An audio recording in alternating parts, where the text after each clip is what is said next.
काही मोठ्या मताधिक्याने अजितदादांचा विजय झालाय.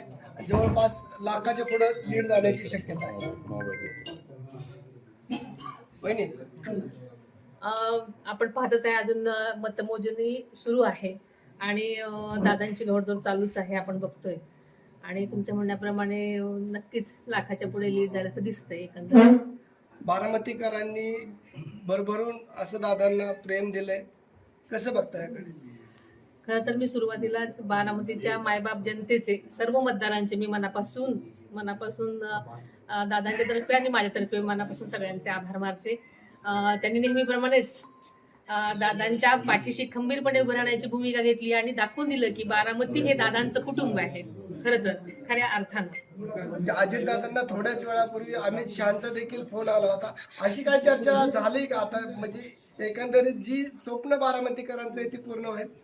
खरं तर मी तुमच्याकडनंच ऐकते, कारण मी सकाळपासून लोकांमध्येच असल्यामुळे मला कल्पना नव्हती खरं तर. पण सगळ्यांची इच्छा असेल तर चांगलीच गोष्ट आहे. वहिनी साहेब, लोकसभेच्या आणि विधानसभेच्या दोन्ही निवडणुकांना तुम्ही सामोरं गेला. आजचा जो निकाल आहे याच्यानंतर काय भावना आहेत? कारण लोकसभेला दादांना ज्या पद्धतीनं काही गोष्टींना सामोरं जावं लागलं होतं, आजच्या निकालानंतर मतदारांविषयी काय? मतदार राजा शहाणा आहे, आपल्याला माहिती आहे की खूप हुशार आहे.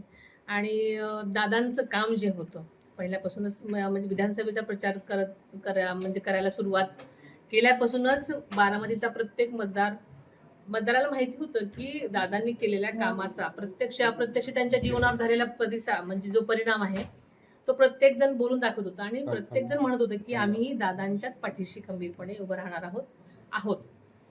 विरोधकांनी वहिनी साहेब ही निवडणूक भावनिकतेच्या दिशेने केली होती, परंतु तसा प्रतिसाद मिळाला नाही.